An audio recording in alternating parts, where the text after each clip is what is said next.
우리의 영혼의 감사함으로 하나님의 말씀을 온전히 받았습니다. 주님 안에서 열매 맺는 삶, 주님 안에서 열매 맺는 삶, 이런 제목으로 함께 은혜를 나누겠습니다.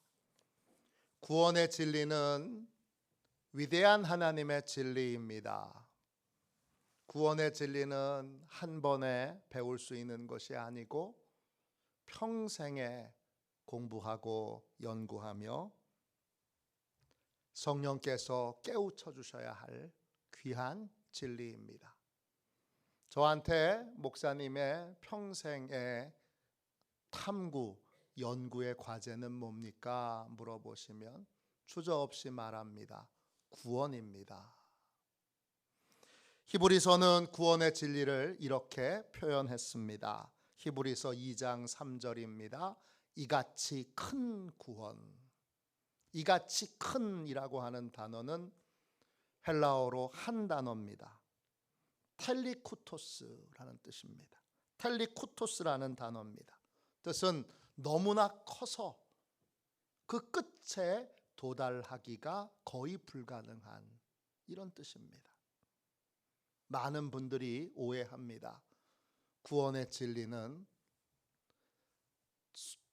처음 교회에 나오는 초신자들이나 배워야 될 것이지, 신앙생활을 오래 한 내가 이제 구원에 대하여 배우는 건 너무 초보적인 진리를 배우는 것이 아닌가, 그렇게 생각합니다. 또 많은 분들이 내가 구원의 진리는 최소한 다 알지, 그렇게 생각하는 분들도 상당히 많습니다. 그런 분들 가운데 여러분, 사도 바울이 권면해 주시는 말씀에 귀를 기울여 들어보십시오. 고린도전서 8장 2절입니다. 만일 누구든지 무엇을 아는 줄로 생각하면 아직도 마땅히 알 것을 알지 못하는 것이요. 성경에 나오는 어떤 진리라도 내가 그걸 전부 다 알게 되었다, 그렇게 생각하는 순간 우리는 더 중요한 진리를 깨달을 수 있는 기회를 잃어버리게 됩니다.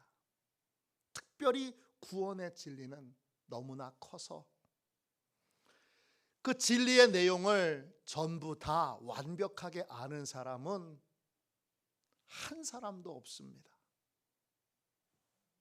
우리는 늘 구원의 진리를 새롭게 배워야 합니다. 구원의 진리를 배우기 위해 우리에게 필요한 건 겸손한 마음입니다. 매일 하나님께 겸손해지도록 구하고 구원의 진리를 겸손한 마음으로 새롭게 배우고 깨닫는 저와 여러분이 되시기를 주님의 이름으로 축원합니다. 오늘 같이 읽은 말씀은 무엇을 구원의 증거로 삼을 것인가? 뭐가 내가 구원받았다는 가장 확실한 증거인가에 대하여 우리에게 증언해 주고 있습니다. 여러분의 구원의 가장 확실한 증거는 무엇입니까? 내가 구원받았다는 걸 여러분 뭘로 확인할 수 있습니까? 구원의 가장 확실한 증거는 구원의 열매를 맺는 것입니다. 나무가 열매를 맺으면 살아있는 겁니다. 열매를 맺지 못하면 죽어 있는 겁니다. 여러분은 구원의 열매를 맺는 삶을 살고 계십니까? 구원의 열매가 구체적으로 뭡니까? 오늘은 구원의 열매가 뭔지에 대하여 함께 살펴보므로 내 안에 구원의 분명한 증거들이 있는지 확인하고 점검하는 귀한 시간을 갖도록 하겠습니다. 할렐루야. 구원의 열매는 무엇입니까? 첫 번째, 겉모습의 변화는 구원의 열매가 아닙니다. 1절, 2절 상반까지 보겠습니다. 요한복음 15장 1절, 2절에서 2절 앞부분만 보겠습니다. 나는 참 포도나무요 내 아버지는 농부라. 물은 내게 붙어 있어 열매를 맺지 아니하는 가지는 아버지께서 그것을 제해 버리시고. 구원이란 참 포도나무이신 예수 그리스도에게 내가 접붙여지는 것입니다.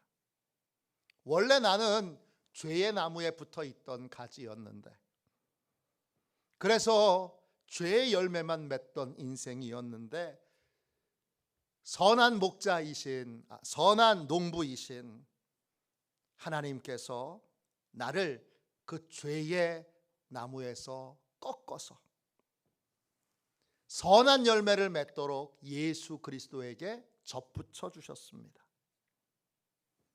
새로운 나무에 접붙인 가지는 그 나무로부터 충분한 영양분을 공급받아야 합니다. 모양만 붙어 있는 건 구원받은 것이 아닙니다. 그 나무로부터 영양분을 공급받아야 합니다. 영양분을 공급받지 않고 그냥 붙어만 있는 건 진짜 구원이 아닙니다. 예수님은 참 포도나무이십니다. 참 포도나무 할 때 그 참이라는 말은 헬라어로 알레티노스입니다. 뜻은 명확한 사실로서의 진리입니다. 오늘 주님은 포도나무 비유의 말씀을 하시지만 예수님이 말씀하시는 참 포도나무는 실제로 존재하고 실제로 그 일들을 하는 그러한 진짜 나무입니다. 그 포도나무의 역할을 하시는 분이 예수 그리스도이시고, 예수 그리스도는 지금도 부활하셔서 생생하게 살아계셔서 우리에게 구원의 열매를 맺도록 능력을 공급해 주고 계십니다. 우리는 그 능력을 주님으로부터 공급받아야 합니다. 공급받는 삶을 살고 있을 때에만 우리는 구원의 삶을 살고 있는 것입니다. 사도 바울은 비슷한 비유를 통하여 우리에게 구원을 설명해 주고 있습니다. 패턴은 똑같은데 식물만 다릅니다.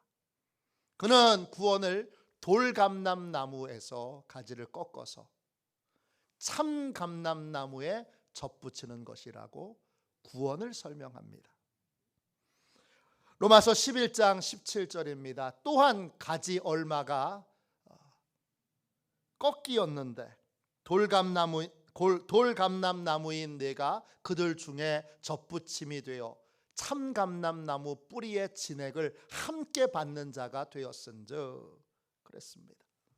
감람나무는 올리브나무입니다.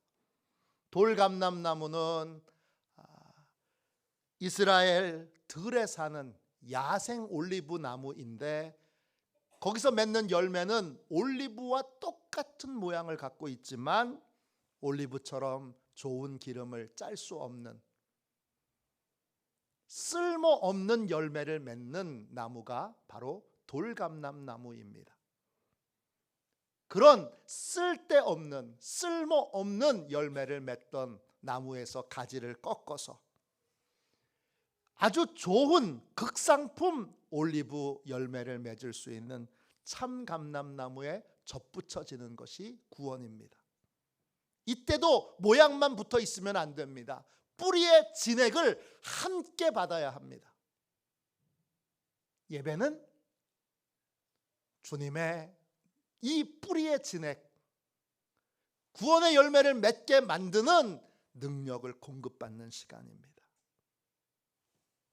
진액을 공급받아야, 그래야 좋은 기름을 짤 수 있는 특상품 올리브 열매를 맺을 수 있습니다. 어떤 남편이 정원에 잡초가 하도 많이 자라니까 이 잡초를 죽이기 위해 초강력 잡초 제거제를 사용하게 됐습니다. 텔레비전에 광고를 보니까 한 방에 다 죽인다 그래서 그걸 사다 뿌렸는데 진짜 광고처럼 한 방에 다 죽었습니다. 그런데 문제는 그 화단 옆에 아내가 너무너무 사랑하는 장미 덩쿨이 있는데 장미 덩쿨도 함께 죽었습니다.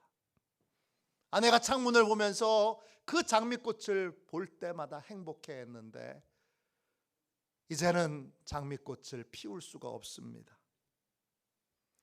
이 남자는 아내의 기분을 풀어주기 위해 수십 송이의 장미를 사다가 접착제로 그 덩쿨에다가 마치 장미가 핀 것처럼 그렇게 팍 붙여놨습니다.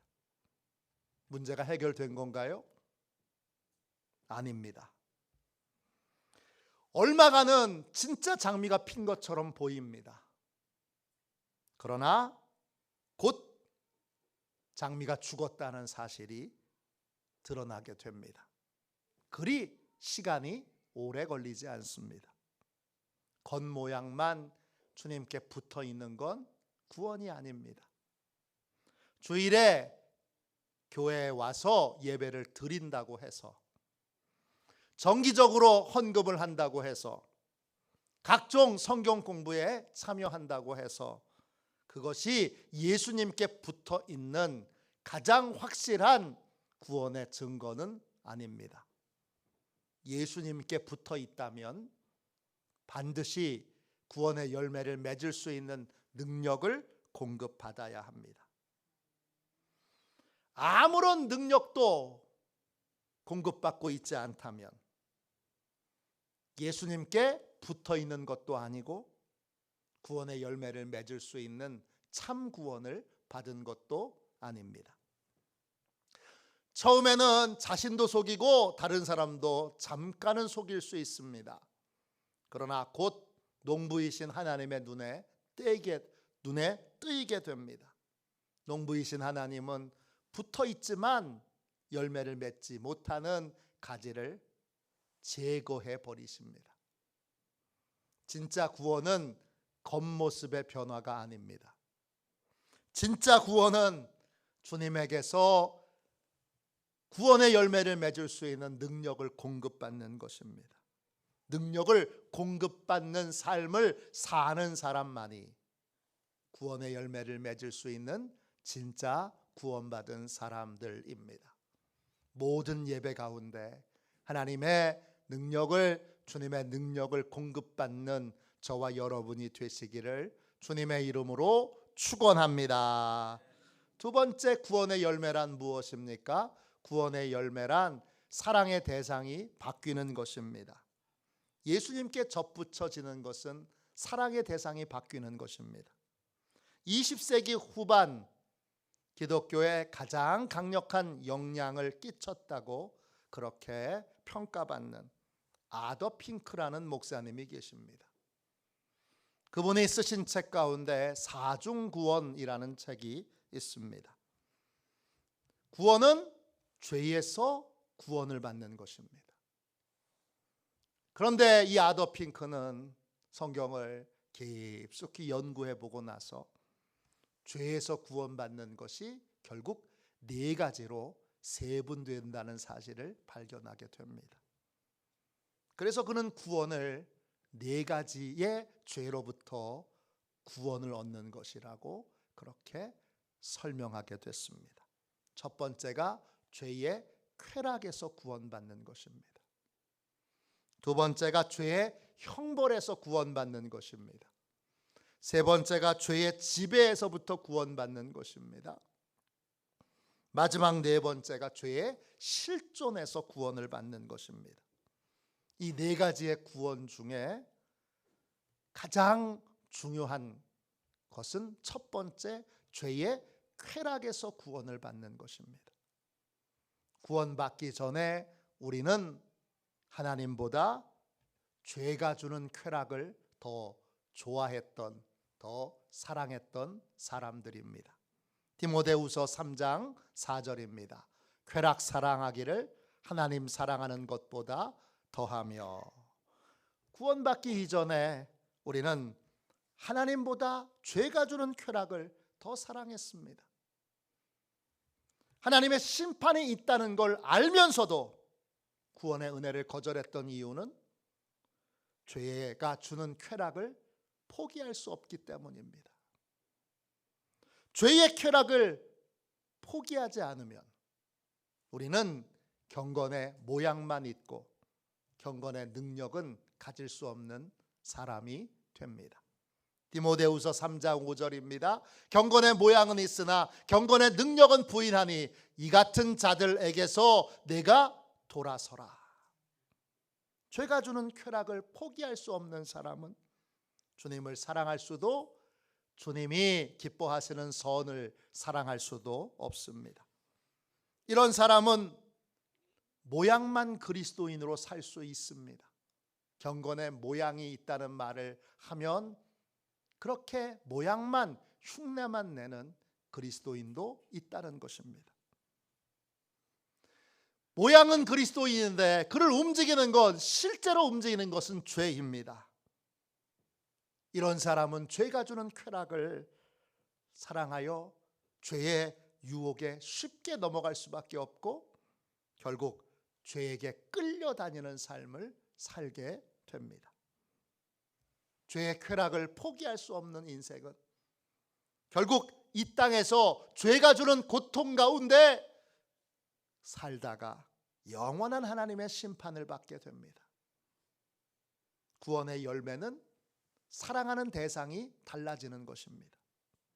이 놀라운 변화를 우리 안에 행하시는 분은 성령이십니다.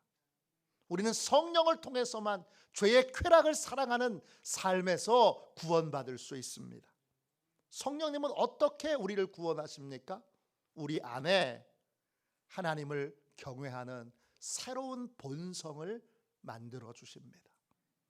이사야 11장 2절입니다.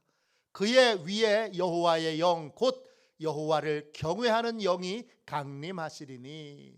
성령님은 하나님을 경외하는 영이십니다. 성령이 우리 안에 충만하게 부어지면 우리는 하나님을 경외하게 됩니다. 하나님을 진실로 두려워하게 되면 하나님의 말씀을 진지하게 믿게 됩니다. 그러면 죄가 주는 쾌락보다 죄가 주는 끔찍한 고통과 끔찍한 죄의 결과에 대하여 이제는 분명하게 알고 믿게 됩니다. 그러면 더 이상 죄가 주는 쾌락에 여러분 속지 않게 됩니다. 잠시의 쾌락을, 아주 일시의 쾌락을 갖게 될 수도 있겠지만 결국 그것은 모두를 불행하게 만드는 길이고 영원한 하나님의 심판을 받게 하는 길입니다. 이걸 명백하게 알게 되므로 순간의 쾌락보다 영원한 기쁨을 추구하는 삶을 살도록 삶의 사랑의 대상이 바뀌게 됩니다. 그게 구원의 열매입니다. 성령님은 우리에게 하나님의 사랑을 깨우쳐 주시기도 합니다. 그래서 진심으로 하나님의 사랑을 깨닫고 하나님을 사랑하는 사람으로 우리를 변화시켜 주십니다. 로마서 5장 5절입니다. 우리에게 주신 성령으로 말미암아 하나님의 사랑이 우리의 마음에 부은 바 됨이니. 성령님은 십자가에서 하나님이 날 위해 어떤 일을 하셨는지를 명백하게 깨닫게 하십니다. 날 위해 하나밖에 없는 아들을 내 죄에 대한 대속물로 친히 찢어 십자가에 죽게 하신 그 사랑을 성령님을 통해서 우리는 전율할 정도로 강력하게 깨닫게 됩니다.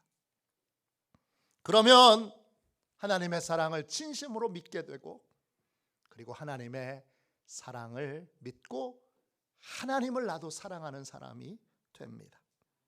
성령님은 하나님을 사랑하는 본성을 우리 안에 새롭게 심으십니다. 그 결과 하나님을 사랑하게 되고 동시에 일시적인 쾌락을 살아가는 인생이 아니라 영원한 영광과 영원한 복을 사모하는 인생을 살게 하십니다. 전도서 3장 11절입니다. 또 사람들에게는 영원을 사모하는 마음을 주셨느니라. 구원받은 사람은 이 땅에서 일희일비하지 않습니다. 영원한 복과 영광을 사모하는 삶을 살게 됩니다. 구원의 열매는 사랑의 대상이 바뀌는 것입니다. 죄가 아닌 하나님을 사랑하게 되고 순간적인 쾌락이 아닌 영원한 복과 영광을 사랑하게 됩니다. 시편 1편은 이것을 새로운 방식으로 설명합니다. 시편 1편 3절입니다. 그는 시냇가에 심은 나무가 철을 따라 열매를 맺으며 그 잎사귀가 마르지 아니함 같으니 그가 하는 모든 일이 다 형통하리로다. 시냇가에 심은 나무는 철을 따라 열매를 맺습니다. 잎사귀가 마르지 않습니다. 하는 모든 일들이 다 형통합니다. 이때 시냇가는 자연적으로 만들어진 그러한 하천이 아닙니다. 이때 시냇가는 히브리어로 펠레그입니다. 뜻은 특별한 목적을 위하여 만들어진 수로, 운하, 도랑을 의미합니다. 하나님이 특별한 목적으로 만드신 구원의 통로를 뜻합니다. 이 시냇가는 예수 그리스도를 상징합니다.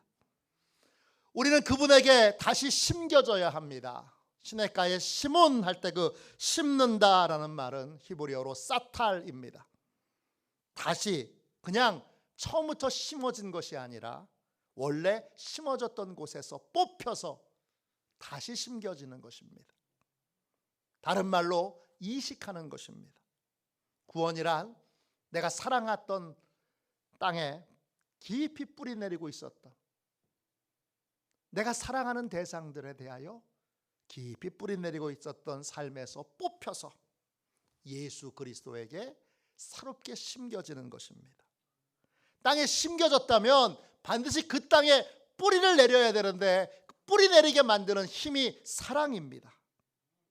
예수 그리스도를 사랑하게 될 때, 하나님을 사랑하게 될 때, 또 하나님의 선하신 것을 사랑하게 될 때 우리는 예수 그리스도에게 깊이 뿌리 내리는 인생이 되고, 깊이 예수 그리스도에게 뿌리 내린다면 구원의 은혜를 어떤 상황에서도 누리는 복된 삶을 살 수 있습니다.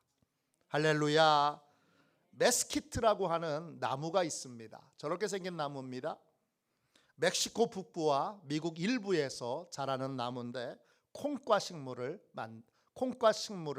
열매로 맺습니다. 이 나무의 가장 큰 특징은 뿌리를 깊이 내린다는 것입니다. 미국 기준으로 190피트까지 내려갑니다. 우리로 얘기하면 58m까지 내려가는 겁니다. 저 작은 나무가 뿌리가 58m까지 내려갑니다.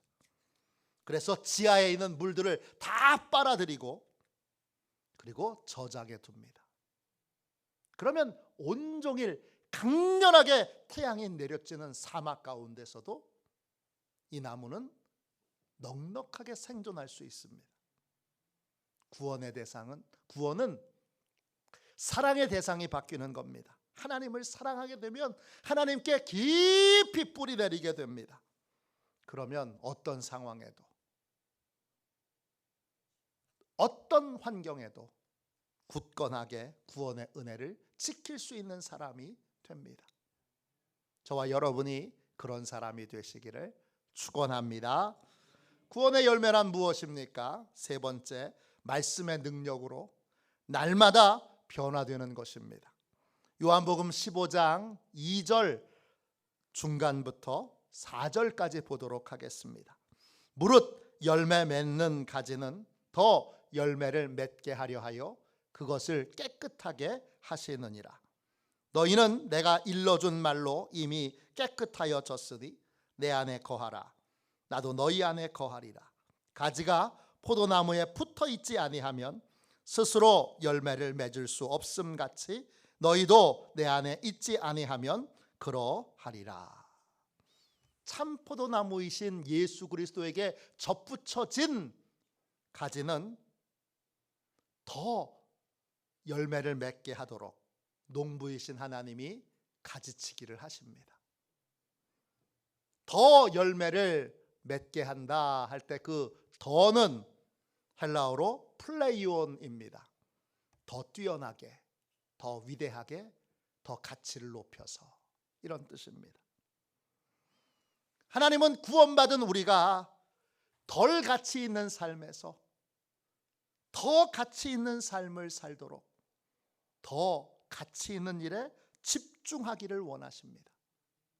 더 뛰어난 일에 집중하길 원하시고 더 위대한 일에 집중하길 원하십니다. 그래서 덜 중요한 것들을 우리의 삶에서 잘라내십니다.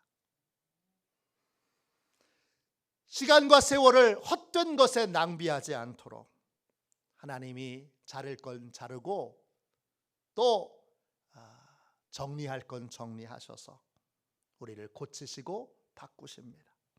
이때 변화의 기준은 하나님의 말씀, 주님의 말씀입니다.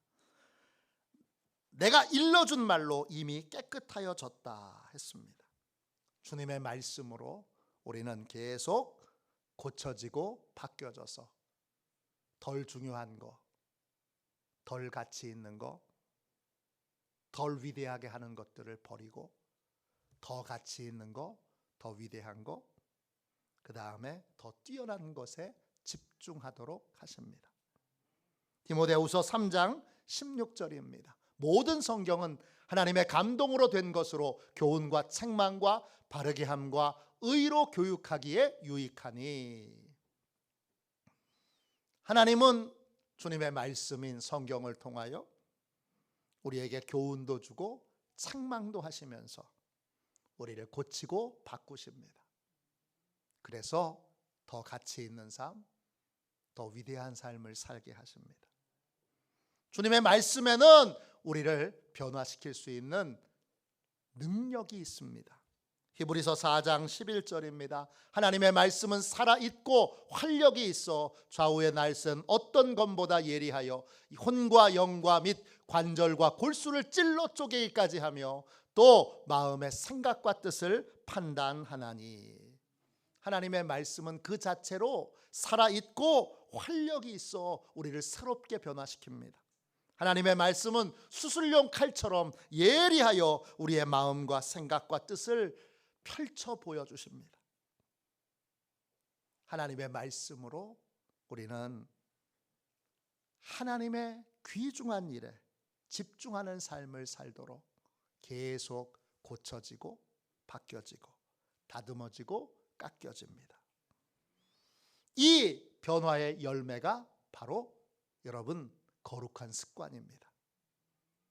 변화의 열매는 습관이 달라지는 것입니다. 하나님의 보시기에 거룩한 습관을 갖게 되는 것입니다. 기도하는 습관, 예배하는 습관, 전도하는 습관, 묵상하는 습관, 순종하는 습관, 이런 습관을 하나님이 갖게 하십니다. 가치 있는 일에 집중하는 습관, 더 뛰어난 일에 집중하는 습관, 더 위대한 일에 집중하는 습관을 갖게 하십니다. 이걸 통하여 덜 중요한 것들을 다 버리게 하시고 더 중요한 일에 집중하는 삶을 살게 하십니다. 러시아의 위대한 우리 기독교인 기독교인 소설가인 퓨도르 도스토옙스키가 이런 말을 했습니다. 사람의 일생의 후반기는 그 상반기 때 얻은 습관들로 이루어진다. 구원을 받았으면 인생의 후반기를 새롭게 살아야 합니다. 그렇게 되려면 하나님의 말씀을 통하여 계속 좋은 습관의 사람으로 변화되어야 합니다. 거룩한 습관을 가진 사람으로 변화되어야 합니다. 우리는 많은 거룩한 습관들을 배워야 할 인생들입니다. 주님의 말씀을 통하여 더 가치 있고 더 뛰어나고 더 위대한 습관을 가진 사람으로 변화되는 것, 그것이 바로 구원의 열매입니다. 우리는 위대한 구원의 진리를 배우는 겸손한 삶을 살아야 합니다. 저에게 목사님의 가장 핵심적인 묵상의 주제가 뭡니까? 물어보시면 언제나 변함없이 주저하지 않고 말할 수 있습니다. 구원입니다. 구원받은 사람은 반드시 구원의 증거가 있어야 합니다. 구원의 증거는 곧 구원의 열매입니다. 구원의 열매는 겉모습만 변화되는 것이 아니라 예수 그리스도와 연합하여 예수 그리스도로부터 구원의 열매를 맺을 수 있는 거룩한 능력을 공급받는 것입니다. 또 사랑의 대상이 바뀌는 것입니다. 죄가 아닌 하나님을 사랑하고 순간적인 쾌락이 아닌 영원한 복과 영광을 사랑하게 되는 변화가 있는 것, 그게 구원의 열매입니다. 또 구원의 열매는 말씀으로 날마다 변화되어 가치 있는 습관, 거룩한 습관을 갖게 되는 것입니다.